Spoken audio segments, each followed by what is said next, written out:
So initially at the beginning, I really didn't know how to get help. I didn't have anybody to turn to. The recommendation was made that she go into full-time residential care.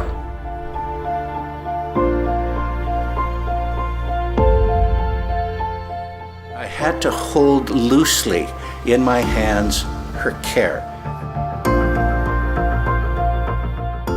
What drew me to this career is the passion, the love. There's always a challenge. Every day I'm challenged to be the very best that I can possibly be to help them get through their day.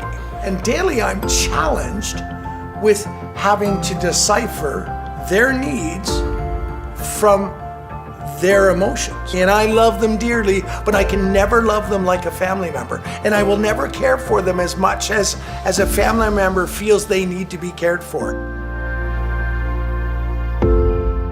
The thing with people with Alzheimer's or with any of the dementias is that they can't speak up for themselves.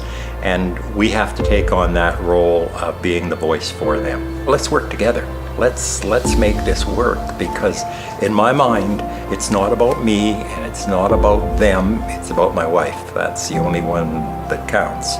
Like all relationships, you have to sit down with the staff and say, first of all, something's bothering me, and secondly, how do we resolve it? And I don't think you can be defensive. The person is not really up for the assistance that I'm trying to offer, but that leaves the poor loved one looking at us like, wait a second, I need you to care for my loved one. That's why you're here. And so at that point, it becomes an education moment. We are going to assist the person, but we're going to do it as a team. But if we don't explain that to our poor family members, they're left thinking, well, what kind of place is this?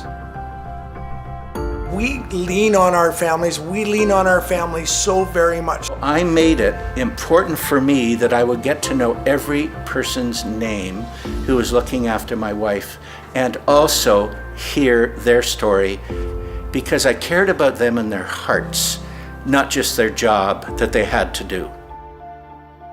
I wrote a manual that it talked about us falling in love, getting married. It talked about our family. It also talked about the food she liked, what she didn't like. I was really surprised that the entire staff at that point had actually read the manual. One day, I walked into my wife's room and the care aide was dancing with my wife. Because this care aide had read the manual, knew that she taught dance. It was beautiful. I almost wept. The look of ecstasy on my wife's face it was unspeakably beautiful.